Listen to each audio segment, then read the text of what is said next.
হোজাই জিলাৰ যিটো নিৰ্বাচনী প্ৰচাৰত ৰাইজৰ ব্যাপক উৎসাহ উদ্দীপনা আৰু উপস্থিতি দেখিলোঁ তাৰ পৰা প্ৰমাণিত হৈছে বা আমি অনুমান কৰিব পাৰিছোঁ হোজাই জিলাত পঞ্চায়ত নিৰ্বাচনত বিজেপি বা NDA বৃহৎ সফলতা অৰ্জন কৰিব আৰু অভূতপূৰ্ব বিজয় সাব্যস্ত কৰিব।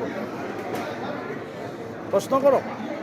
গৌৰৱ গগৈ এটা প্ৰসংগ চলি আছে তো পাকিস্তানৰ লগত সম্পৰ্ক আৰু মুখ্যমন্ত্ৰীয়ে বাৰম্বাৰ তেখেতৰ কথা কৈ আছে, আপুনি কি ক'ব এইটো?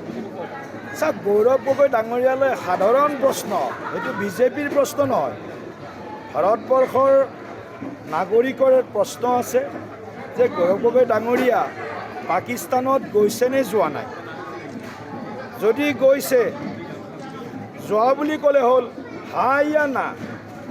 যদি গৈছে হা বুলি কয়, 15 দিন পাকিস্তানত তেওঁ কি কৰিলে, কাক লগ ধৰিলে?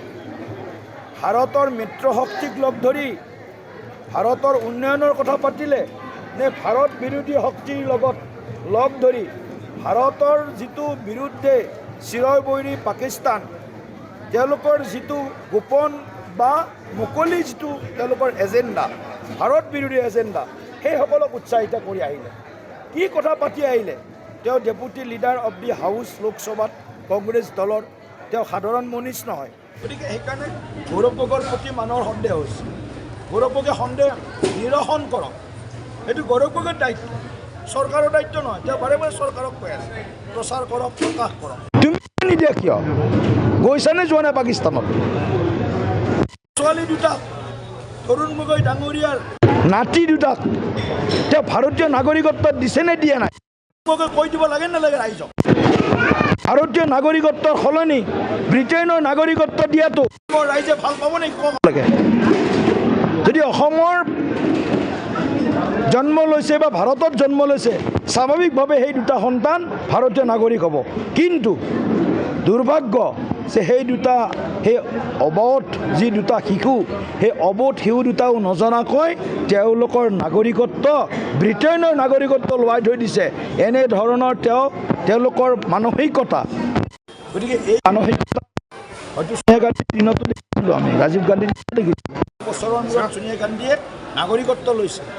আজিতো গৌৰৱ গগৈৰ নাগৰিকত্বৰ কোনো ভাৰতীয় নাগৰিক হয়নে নহয় কোনেও ক'ব নোৱাৰে। গতিকে ভাৰতীয় নাগৰিক নোহোৱাকৈ ভাৰতবৰ্ষৰ সংসদলৈ 2-3বাৰ নিৰ্বাচিত হৈ যোৱা তেখেতৰ দায়িত্ব আছেনে নাই? তেওঁৰ পৰিয়ালটোক ভাৰতৰ নাগৰিকত্ব দিব লাগে, শ্ৰীমতীক নাগৰিকত্ব দিব লাগে, সন্তান দুটিক ভাৰতীয় নাগৰিকত্ব দিব লাগে। এজন সাধাৰণ খেতিয়ক মানুহে, সাধাৰণ ব্যৱসায় কৰা মানুহে, এজন সাধাৰণতকৈ সাধাৰণ মানুহে ভাৰতীয় হৈ আজি গৌৰৱবোধ কৰে। গৌৰৱ গগৈৰ সেই গৌৰৱবোধ আছেনে নাই? ভাৰতীয় হৈ গৌৰৱবোধ কৰা গৌৰৱ গগৈৰ সেই গৌৰৱ তেওঁ সেই অনুভূতি কৰেনে নকৰে যে দেশ আজি আগবাঢ়ি গৈছে, ভাৰতবৰ্ষ বিশ্বৰ মহাশক্তি হোৱাৰ দিশত আগবাঢ়ি গৈছে? মই ভাৰতৰ নাগৰিকত্ব ল'ব বিচাৰোঁ। ব্ৰিটেইনৰ নাগৰিকত্ব ত্যাগ কৰি ভাৰতৰ নাগৰিকত্ব ল'বৰ কাৰণে গৌৰৱ গগৈ সাহস গোটাওক। সেইটোৱে তেওঁৰ প্ৰতি আমাৰ আহ্বান।